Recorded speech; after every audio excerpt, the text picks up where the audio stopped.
Prezados alunos e alunas, muito bom dia. Hoje nós trataremos do tema relativo ao Estado e à Federação. Então, a ideia de surgimento do Estado na condição de país sugere a observância de elementos obrigatórios, e sem a presença desses elementos que são obrigatórios, não é possível identificar a figura do Estado. Muito bem. Então, para o reconhecimento do Estado, nós dependemos de três elementos: povo, território e soberania. Então, para o reconhecimento do Estado, nós dependemos de três elementos: povo, território e soberania. Pois bem, o que ocorre? O surgimento de cada um dos estados que compõem os países do mundo, evidentemente que ocorreu em decorrência de todo um processo de desenvolvimento histórico. Por exemplo, no caso do Brasil, nós tivemos o advento da independência no dia 7 de setembro de 1822, para que na fase seguinte pudéssemos ter o reconhecimento do Brasil como um sujeito de direito internacional público, já com a observância dos três elementos que é povo, território e soberania. E somente na fase seguinte é que foi possível dar início ao reconhecimento do poder constituinte originário por meio da elaboração da nossa primeira Carta Constitucional de 1824. Então, essa Carta Constitucional de 1824, ela não adotou na íntegra a tripartição dos poderes defendida pelo pensador Charles Loss de Secundat. Por quê? Além da existência dos poderes executivo, legislativo e judiciário, a Carta Constitucional também recepcionou o poder moderador. Então nós tínhamos quatro poderes: executivo, legislativo, judiciário e o poder moderador. Então nós percebemos que existe todo um processo para que ocorra o surgimento do Estado e para que se identifique a maneira pela qual ele será definido no que se refere a todos os seus fundamentos de natureza estrutural. Então, o Brasil ele foi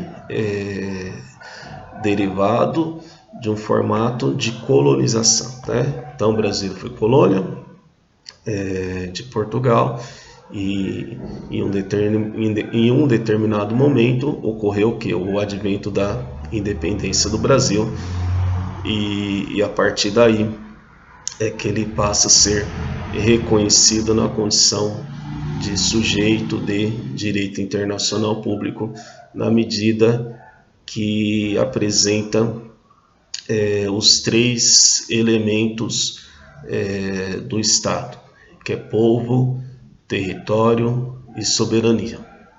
Muito bem.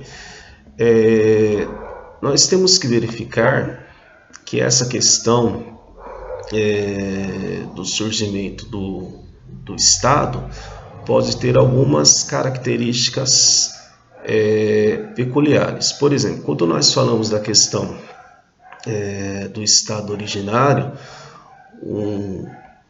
um fato que ocorreu, que foi a invasão dos bárbaros do Império Romano, trouxe para nós esse modelo de surgimento do Estado no formato originário. Então, é um modelo em que apresenta, digamos aí, uma característica própria, até relativa a um determinado momento do desenvolvimento, do processo histórico, para que pudesse ser identificado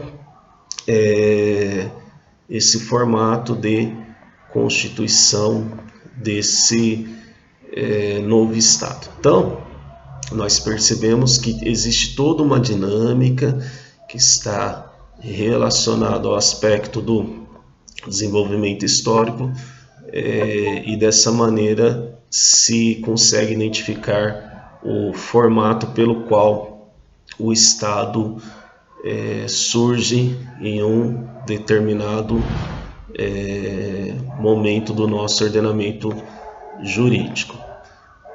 Uma outra formação de Estado pode ser no aspecto secundário. Então, como exemplo aí de formação do Estado, no aspecto secundário, nós podemos ter aí a identificação de uma fusão de vários países para que possa surgir um país maior, que foi o que aconteceu no caso da União Soviética. Então nós tivemos uma fusão entre vários países que na época eram reconhecidos como sujeitos de direito internacional público, e por força dessa fusão acabou por surgir a União Soviética, um único país que acabou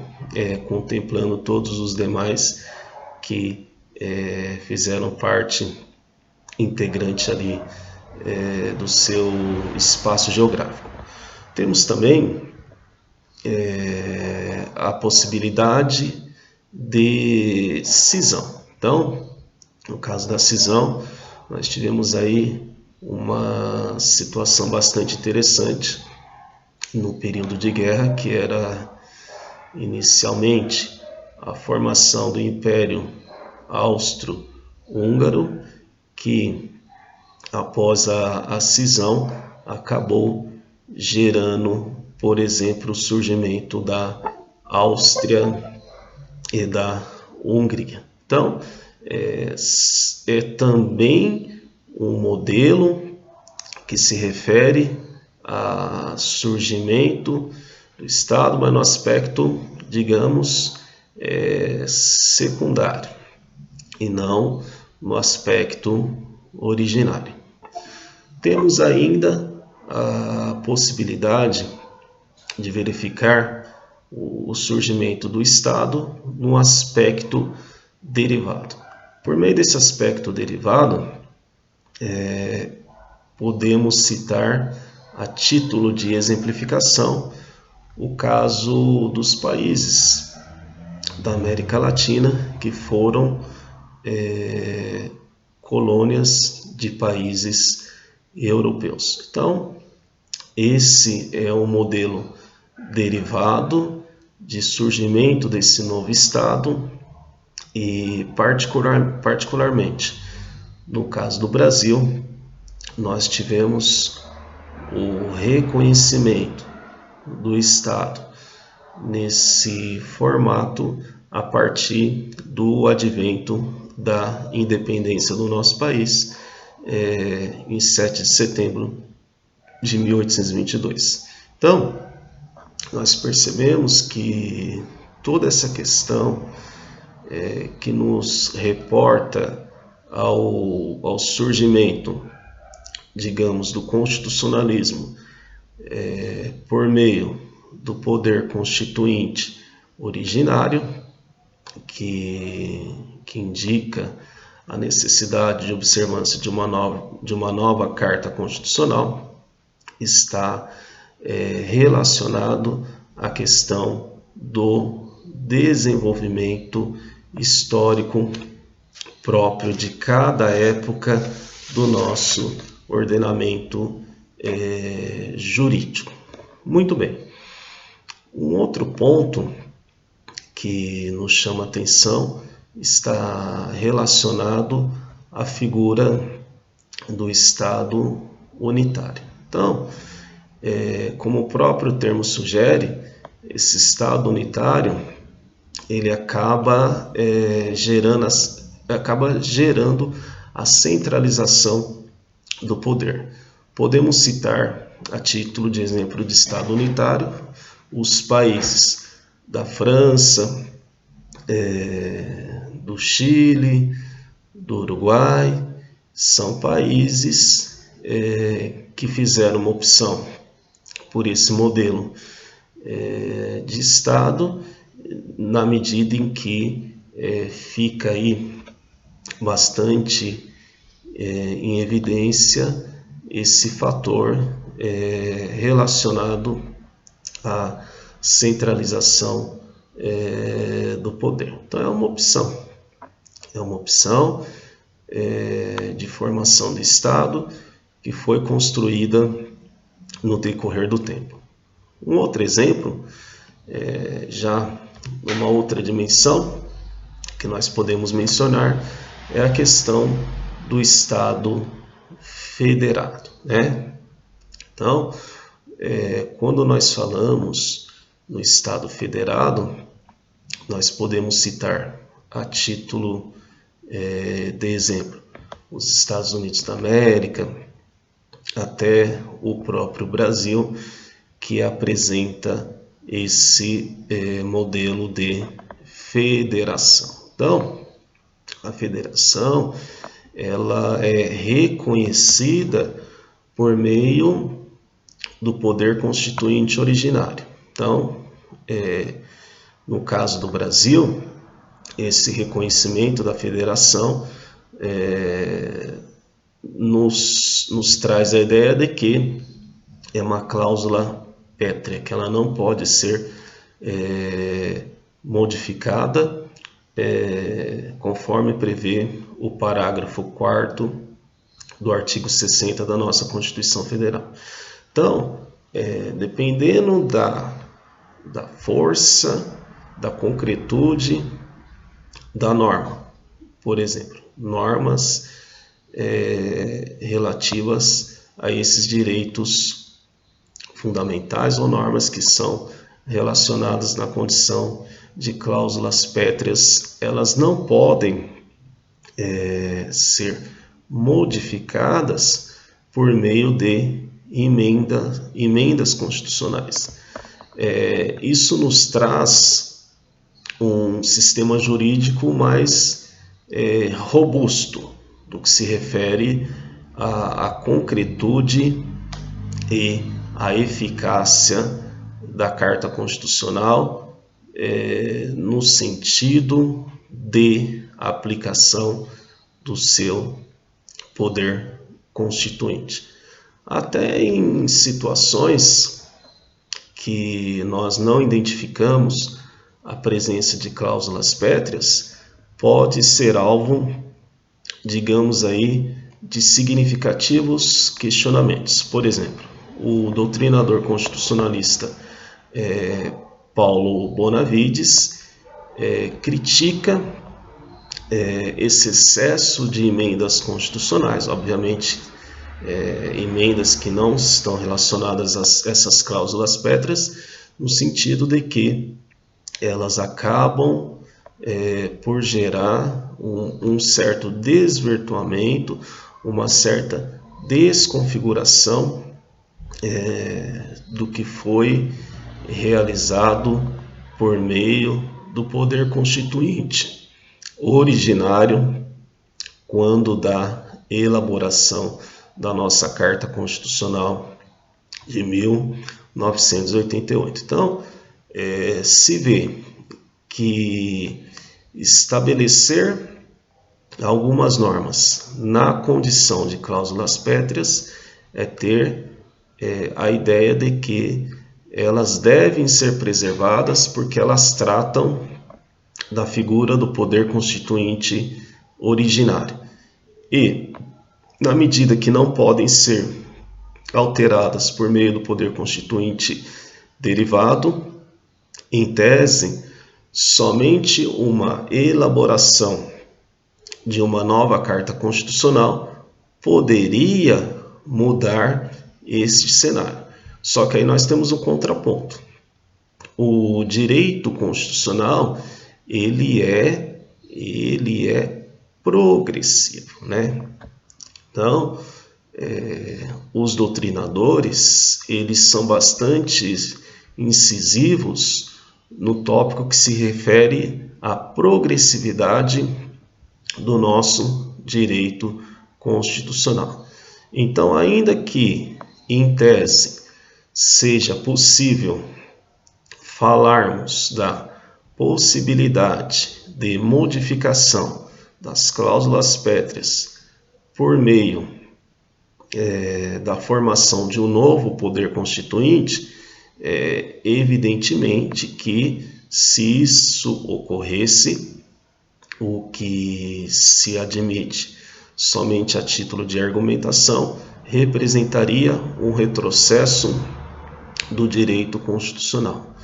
E, de acordo com os comandos normativos do nosso direito internacional, sobretudo os tratados internacionais, nós temos um direito constitucional, como foi falado há pouco, nessa formatação da progressividade, que não dá margem para o retrocesso.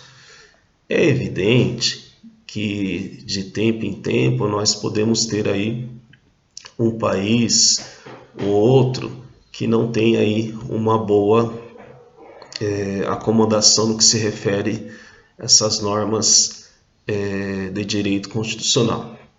Entretanto, o que deve verificar que esses países são visualizados como a exceção da regra geral, no sentido que se faz necessário a observância desses direitos fundamentais, sobretudo aqueles que estão reconhecidos e instituídos na condição de cláusulas pétreas.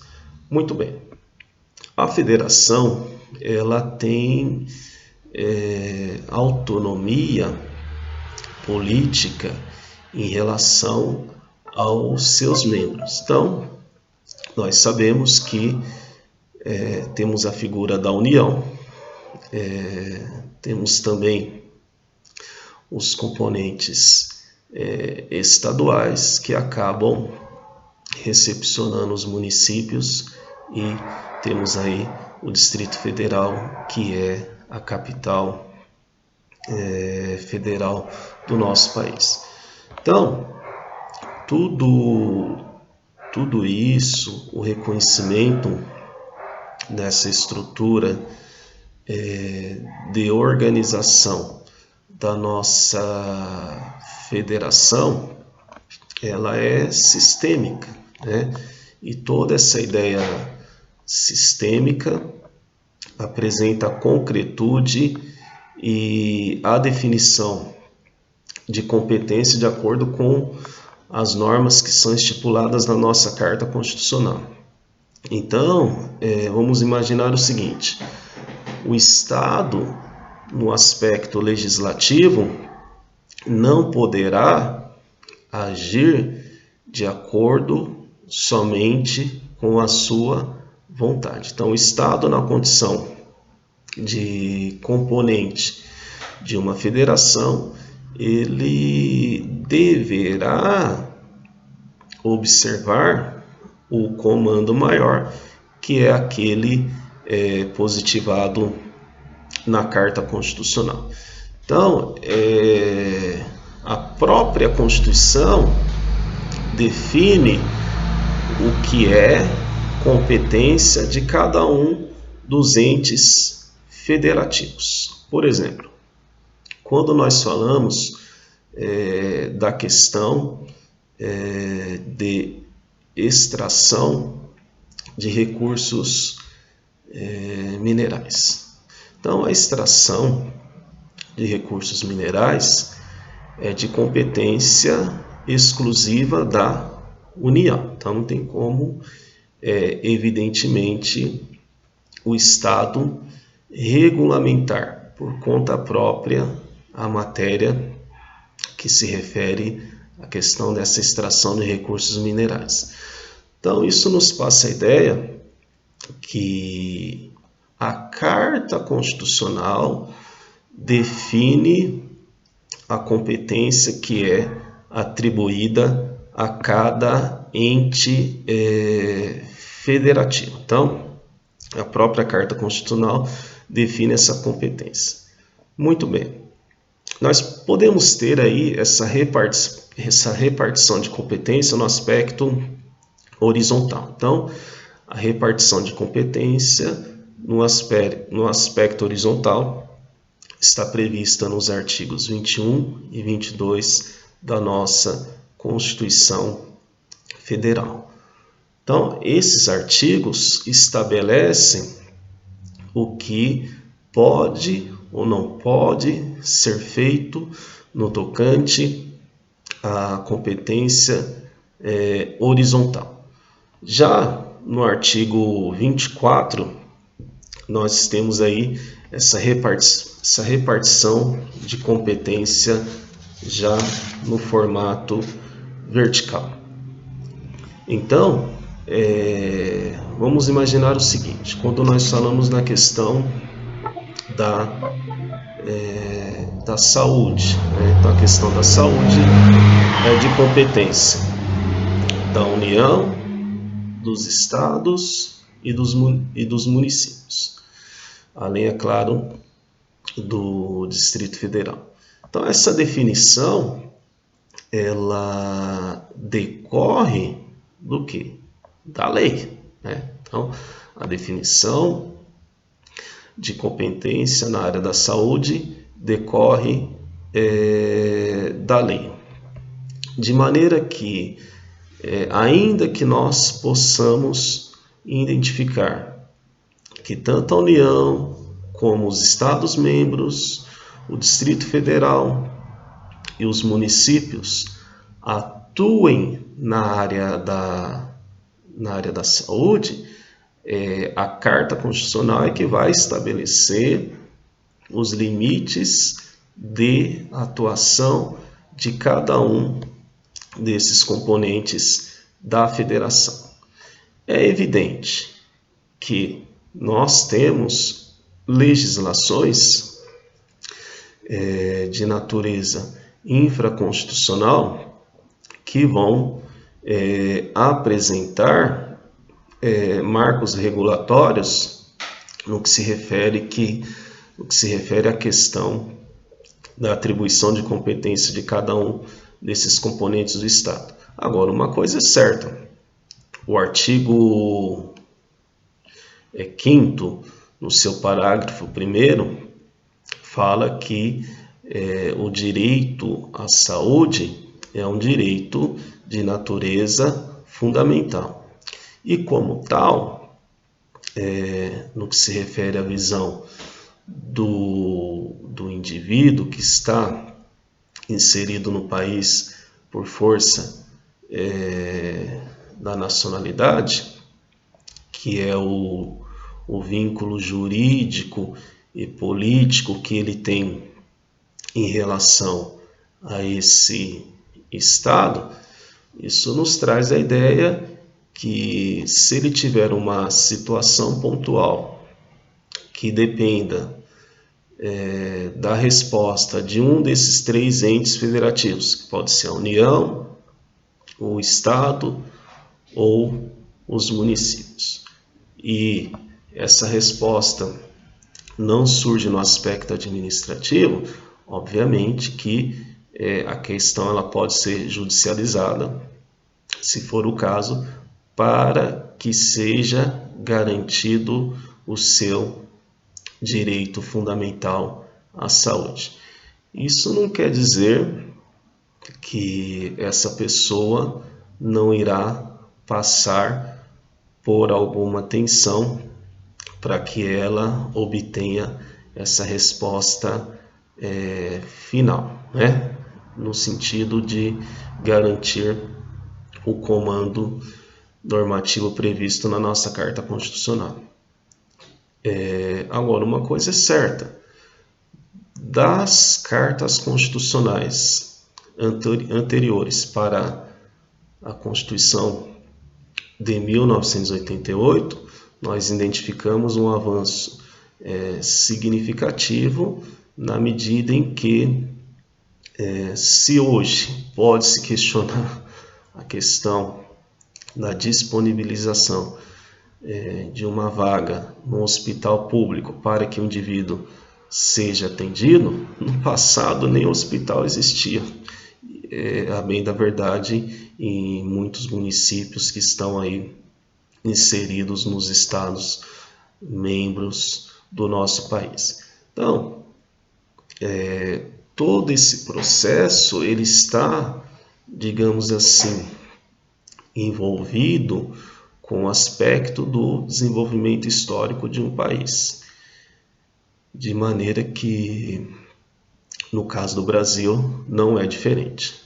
Pois bem, temos também a questão que a participação dos Estados-membros, no que se refere às questões a serem decididas no Congresso Nacional, depende da representação desses Estados-membros por meio dos seus respectivos senadores. Então, os senadores que foram eleitos pelos Estados-membros, né, que foram indicados, eleitos pelos Estados-membros, que irão representá-los no Congresso Nacional quando se refere ao debate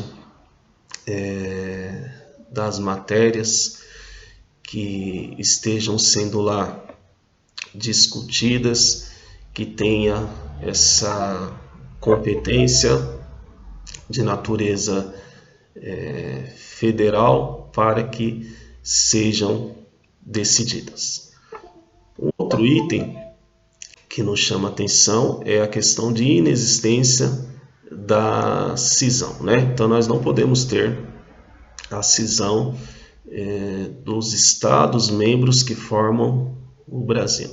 Então, se um Estado-membro tentar buscar a sua total autonomia para que se torne um país, isso não deve acontecer na medida que tal postura é proibida pela nossa própria Constituição Federal, que trata aí, no seu artigo 60, parágrafo 4º, que esses componentes do nosso Estado brasileiro não podem passar pelo processo de cisão.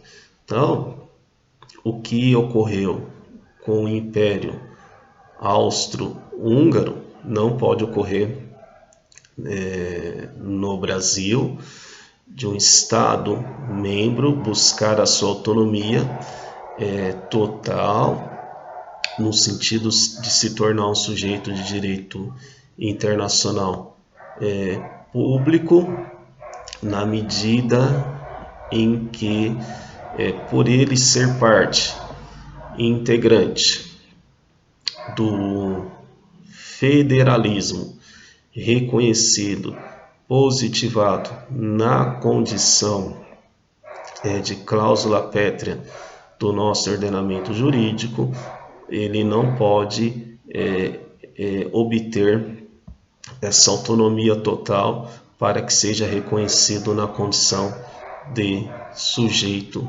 de direito internacional público. Muito bem, hoje ficamos por aqui. Até a próxima aula e meu muito obrigado a todos.